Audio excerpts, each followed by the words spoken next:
The Faces of Evil, ×3. Timmy Soto, Nicole O'Neill, and Christian Rasnick. Detroit police claim the three befriended beloved local firefighter David Madrigal. Set him up with booze, planning to rob him, but Dave ended up bludgeoned to death. What was the plan to begin with? Answer. To go there and rob him because he was supposed to be asleep.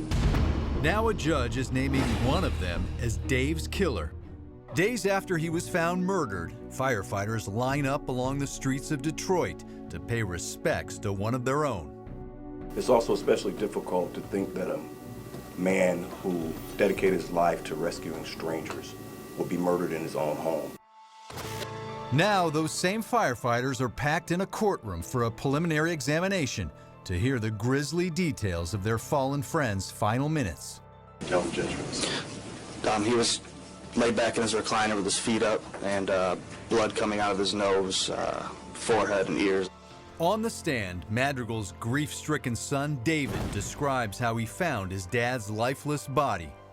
When you saw the blood on his head and his face, what do you...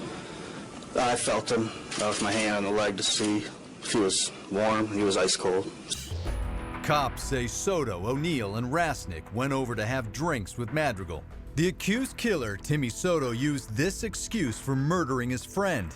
Soto reportedly told investigators the 59-year-old fireman was drinking and started flirting with his girlfriend, Nicole O'Neill.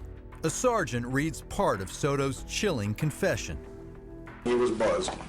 He wanted to kiss and rub on Nikki. I was mad because he was rubbing on Nikki and he acted like he didn't give a Soto told investigators he snapped and grabbed the closest weapon he could find. How did you hit Dave? Answer. There was a weight plate already in the living room. I picked it up and hit him twice in the head. Police say the three allegedly then stole Madrigal's jewelry, 2 guns, a safe, and Soto got an old friend to crack it open. We get it open, and Timmy went through it, and there was a bunch of papers and stuff, and he took an envelope out that had 1,100 in it. Dave Madrigal, so valued in life, murdered over so little. I asked him, "Was you gonna give me something?" And he gave me 100. And in a shocking courtroom twist, defendant Christian Rasnick turns on his friend Timmy Soto. His written testimony, read aloud by another Detroit detective, claims Soto is the sole killer. Rasnick even pledges to help put him behind bars. No one deserves to lose a loved one. If I would have known it was going to happen, I would have stopped it. I wouldn't have been there. It turns out Judge Kenneth King agreed. At the latest preliminary hearing, King ruled O'Neill and Rasnick will not stand trial on murder charges.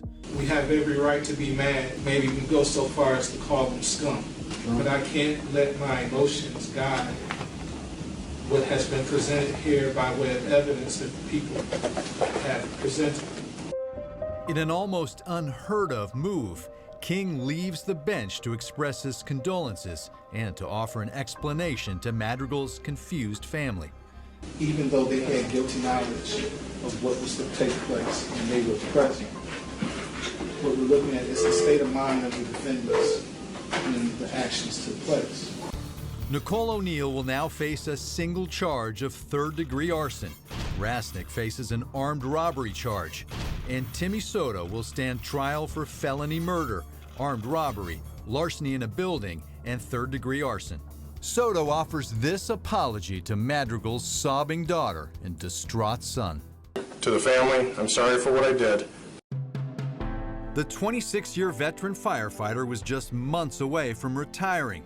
Instead of planning a big tribute party, his friends now all making sure their brother from Engine 33 gets justice. The firefighters are pissed off. Dave was a very well-respected fire engine operator. He loved the fire department. He took care of his rig. He took care of his men, and a very decent man who did not deserve this.